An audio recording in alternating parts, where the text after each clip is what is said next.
لیکن اللہ تبارک و تعالیٰ نے اپنے محبوب صلی اللہ علیہ وسلم کو ان کی بد نظروں سے محفوظ رکھا۔ مفسرین نے لکھا کہ اس آیت مبارکہ میں انہی لوگوں کا ذکر ہے۔ اللہ فرماتے ہیں کہ عن قریب آپ کو نظروں سے پھسلا دیں گے، یعنی وہ یہ خیال کرتے ہیں کہ ہم اپنی بد نظروں سے آپ صلی اللہ علیہ وسلم کو نقصان پہنچائیں گے۔ اب نقصان کیا ہوگا؟ یعنی بد نظر جب لگتی ہے یا تو انسان بیمار ہو جاتا ہے، یا کسی اور حادثے کا شکار ہو جاتا ہے، یا اس کو کوئی بھی تکلیف پہنچتی ہے۔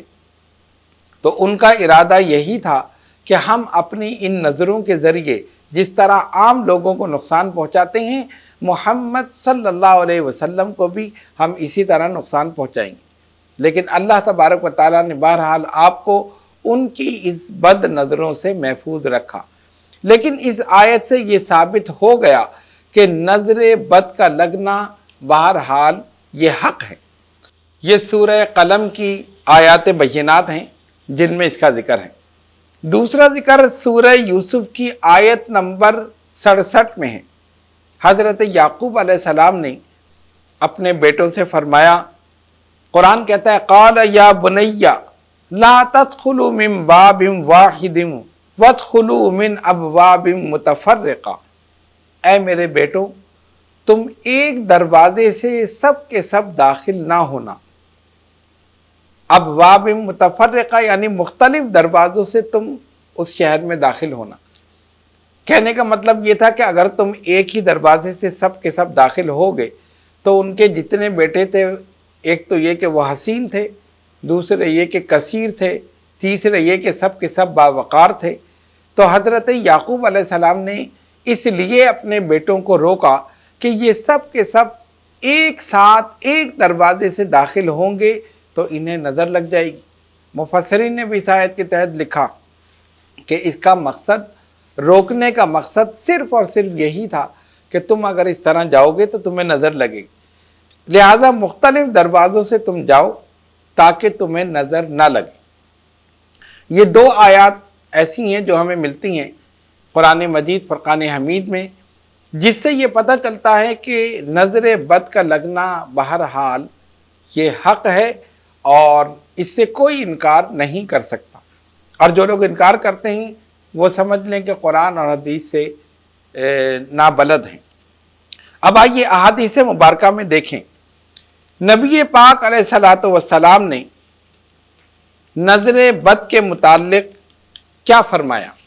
حضرت ابو ہریرہ رضی اللہ تعالیٰ عنہ اس حدیث کو روایت کرتے ہیں، عن ابی ہریرہ رضی اللہ عنہ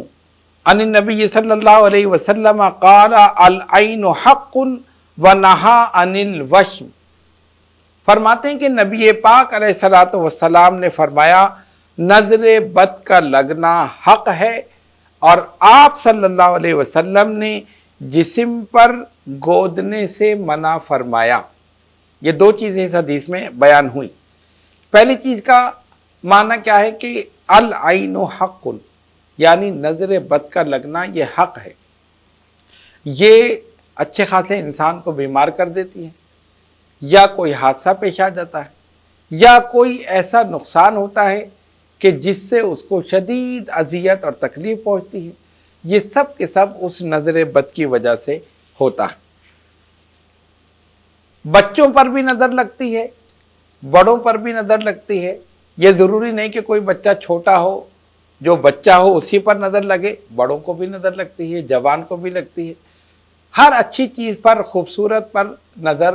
لگتی ہے، اور وہ نظر بد ہی ہوتی ہے جو اس کو نقصان پہنچاتی۔ نظر بد کی تعریف آپ نے سن لی کہ کسی انسان کی نظر کسی انسان پر، جانور پر یا کسی پر پڑے منفی انداز میں تو وہ اسے نقصان پہنچاتی ہے۔ نبی پاک علیہ الصلوۃ والسلام نے اس کا علاج بھی بتایا۔ دیکھیے سرکار دو عالم علیہ الصلوۃ والسلام طبیب انسانیت، جو کچھ مرض بتائے ان امراض کا علاج بھی آپ نے بتایا قرآن مجید فرقان حمید سے۔ اب ہم نے یہ تو سمجھ لیا کہ بہرحال نظر لگتی ہے، اور بچوں کو بھی، بڑوں کو بھی، چھوٹوں کو، سب کو نظر لگتی ہے، لیکن اب اس کا علاج کیا کیا جائے؟ سرکار دو عالم علیہ الصلوۃ والسلام نے حضرت اسما بنت امیس رضی اللہ تعالی عنہا سرکار کی بارگاہ میں حاضر ہوئیں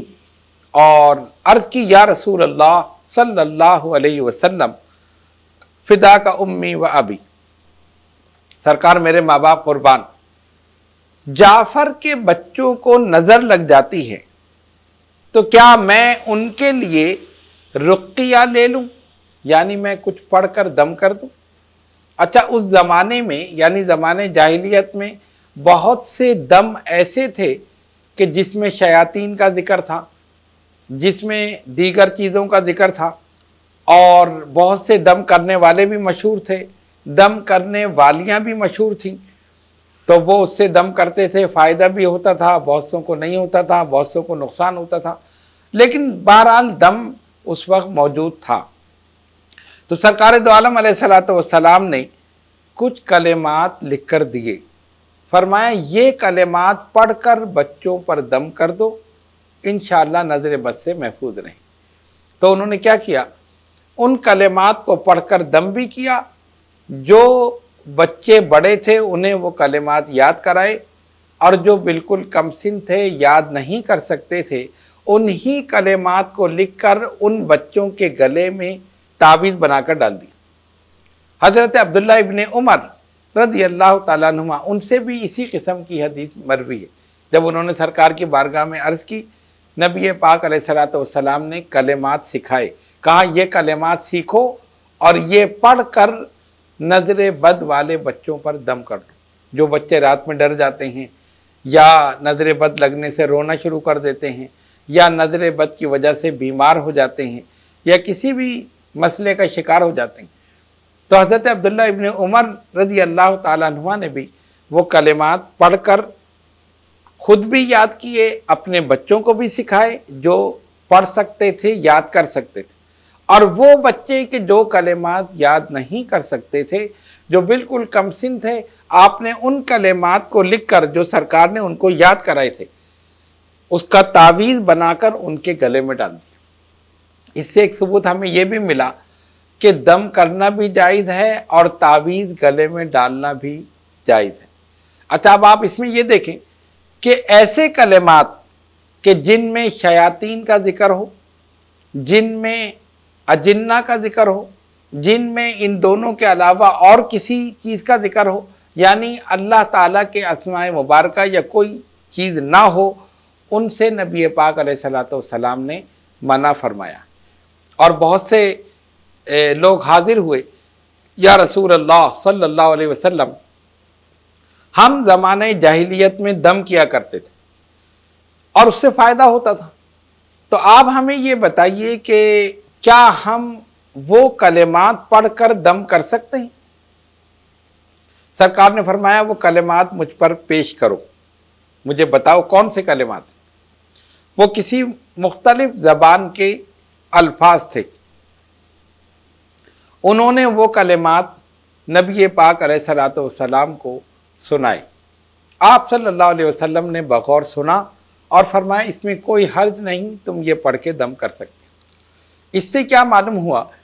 کہ وہ کلمات کہ جن میں شیاطین کا ذکر ہو، جس میں اجنہ کا ذکر ہو، یا اس میں کسی ایسی چیز کا ذکر ہو کہ جو شریعت اور سنت کے خلاف ہو، ان کا پڑھنا یا ان کا لکھنا یا ان کو تعویذ بنا کر ڈالنا، یہ سب کا سب حرام ہے، ناجائز۔ لیکن وہ پاکیزہ کلمات، قرآنی آیات ہوں یا مقدس نام ہوں یا پاکیزہ مقدس مسنون دعائیں ہوں، جیسے کہ کلمات حضور علیہ الصلوۃ والسلام نے صحابہ کو سکھائے، حضرت عبداللہ ابن عمر اور دیگر کو، تو ان کلمات کا پڑھ کر دم کرنا بھی جائز ہے، بچوں کو یاد کرانا بھی جائز ہے، اور انہی کلمات کا لکھ کر تعویذ بنا کر گلے میں ڈالنا یہ بھی جائز ہے۔ ان کلمات کو پڑھ کر دم کیا جائے گا تب بھی شفا ہوگی، بچوں کو یاد کیا جائے گا، بچوں کو بھی فائدہ ہوگا، محفوظ رہیں گے، اور وہی کلمات لکھ کر گلے میں ڈال دیا جائے گا تعویذ بنا کر، اس سے بھی انہیں فائدہ ہوگا، نظر بد سے بھی محفوظ رہیں گے، بیماری سے بھی، اور ہر قسم کے حادثات سے محفوظ رہیں گے۔ اچھا، اس میں ایک اور بات قابل غور ہے، جو لوگ تعویذات اور دم کے خلاف ہیں وہ اسی بات کو اٹھاتے کہ یہ توکل کے خلاف ہے،